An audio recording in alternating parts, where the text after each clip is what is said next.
जय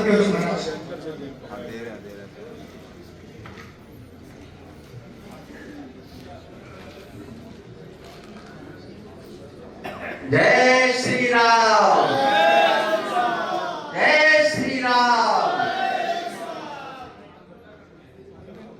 आज के इस सभा के अध्यक्ष के रूप में विराजमान ज्योतिष पीठाधीश्वर जी महाराज, आचार्य महामंडलेश्वर एवं समस्त वंदनीय संत महापुरुष, यहाँ पर विचार विमर्श चल रहा है। हिंदू समाज को संगठित करना है, एकत्रित करना है। संत कुछ न कुछ कार्य करते ही हैं, समाज के लिए ही करते हैं, चाहे वो झोपड़ी में रहते हो और चाहे मठ उनके हो। वो अपने लिए करते ही क्या है, करते हैं समाज के लिए। लेकिन यहाँ पर सभा का स्वरूप सब लोग हम संगठित होकर के कार्य करें, इसके लिए यहाँ पर ये सभा है। कौन ऐसा है जो राष्ट्र के लिए, समाज के लिए संत काम नहीं कर रहा है, अपने लिए क्या कर रहा है? यदि वो कहीं आश्रम भी बनाता है, मठ भी बनाता है, तो उसका उपयोग एक कमरे से ज्यादा वो कर सकता है क्या? हमारा निवेदन संक्षेप में केवल इतना है, एक संघर्ष का समय है। हम संतों को संघर्ष करने के लिए उद्यत होना चाहिए और उसमें सभी जो वक्ता है, जो संत वेश धारण नहीं किए हुए हैं और समाज में कथा प्रवचन इत्यादि करते हैं, आज आवश्यकता है समाज में एक कथा प्रवचन इत्यादि के स्वरूप के बदलने की। समाज में हम अपने जो अनुयायी हैं उन्हें राष्ट्र के लिए, धर्म के लिए हम संगठित करते हुए संघर्ष करने के लिए तैयार हो। एक और मदरसा है तो हमारे पास भी अनेक विद्यालय, उस पद्धति को हमें अपनाना होगा जिस पद्धति को वो कुरान शरीफ पढ़ा करके अपनाते हैं। हमारे पास आए हुए बालकों को, छात्रों को हम संघर्ष करने की पद्धति का भी एक दर्शन उनको दें, जो कि वास्तविकता ये है, जब तक संघर्ष करने के लिए समाज उद्यत नहीं होगा, सरकार हमारी है, सत्ता हमारी है, लेकिन केवल सरकार सत्ता से नहीं, वो हमारी रक्षा कर सकते हैं, लेकिन हमें अपने धर्म की रक्षा तो स्वयं ही करनी होगी। सरकार का कर्तव्य नहीं है कि वो हमारे धर्म की रक्षा हमसे कराए।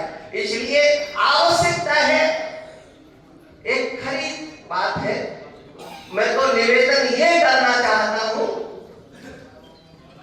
ये आतंकवाद, ये जिहाद, जो कुछ भी समस्याएं हैं, उस समस्याओं की जड़ है हमारे यहाँ के इस देश के मदरसे। इन मदरसों के ऊपर प्रतिबंध लगना चाहिए और कुरान शरीफ जैसे ग्रंथ का हमारे देश में कोई अस्तित्व नहीं होना चाहिए। इसलिए यदि हम भला चाहते हैं समाज का, राष्ट्र का, अपनी जनता का, वह कुरान शरीफ जिसमें मानवता नाम की कोई चीज नहीं है, जो मानवता का विरोधी ग्रंथ है, और उसका पठन पाठन होता है उन मदरसों के नाम पर। वहां पर आप उनके हाथ में चाकू पकड़ा दो तो भी वही काम करेंगे, कंप्यूटर पकड़ा दो तो भी वही काम करेंगे, डॉक्टर बनाओ तो जिहाद करेंगे, इंजीनियर बनाओ तो जिहाद करेंगे, उन्हें कुछ भी बनाओ, क्यों?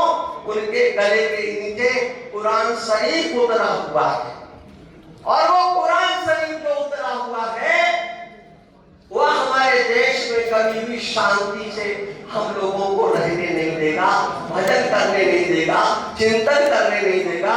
इसलिए आवश्यकता है इस विचार की, इस क्रांति की, कि हम लोग उस कुरान शरीफ के विरुद्ध भगवान कृष्ण के उस उद्घोष को ले कि हमारा अवतार तो धर्म की रक्षा के लिए, धर्म की सज्जनों की का संरक्षण करने के लिए। लेकिन जब तक दुष्टों का विनाश नहीं होगा तब तक ना धर्म की स्थापना होगी ना सज्जनों का संरक्षण हो सकता है। और उसके लिए 3 बात भगवान ने कही है, धर्म संस्थापना है और विनाश आए तो दुष्कृताम। आज भगवान का ये उद्घोष भगवत गीता का कि भगवान का अवतार, जो अवतार होता है वो दुष्टों के विनाश के लिए होता है। इसलिए हम लोग सहिष्णुतावादी, साम्यवादी नीतियों को छोड़ करके तुष्टीकरण की नीतियों का भले को कोई भी करता हो हम उसका विरोध करेंगे और तुष्टीकरण इस देश से समाप्त होना चाहिए। इतना ही कहकर वाणी को विराम देता हूँ। केवल एक सूचना और, हमारे अशोक जी ने जिन महापुरुष का नाम लिया, पूज्यपाद वृक्षश्रोणी महाराज श्री का शताब्दी महोत्सव 28 फरवरी, 1 मार्च 2 मार्च को मनाया जा रहा है। जो महापुरुष हमारा निमंत्रण जिस पर नहीं पहुंच पाया है वो माफ करेंगे। हम चाहते हैं अधिक से अधिक संख्या में सभी महापुरुष उस महापुरुष के नाम से एकत्रित एक बार फिर श्री धाम वृंदावन में हो और एक राष्ट्रीय क्रांति का उद्घोष भी इन 3 दिनों पर वहां से किया जाए। जो हमारे यहाँ बहुत परिचित है, पूर्व नाम से परिचित है और पहले वाला नाम तो ज्यादा ही परिचित है, ये बाद वाले नाम का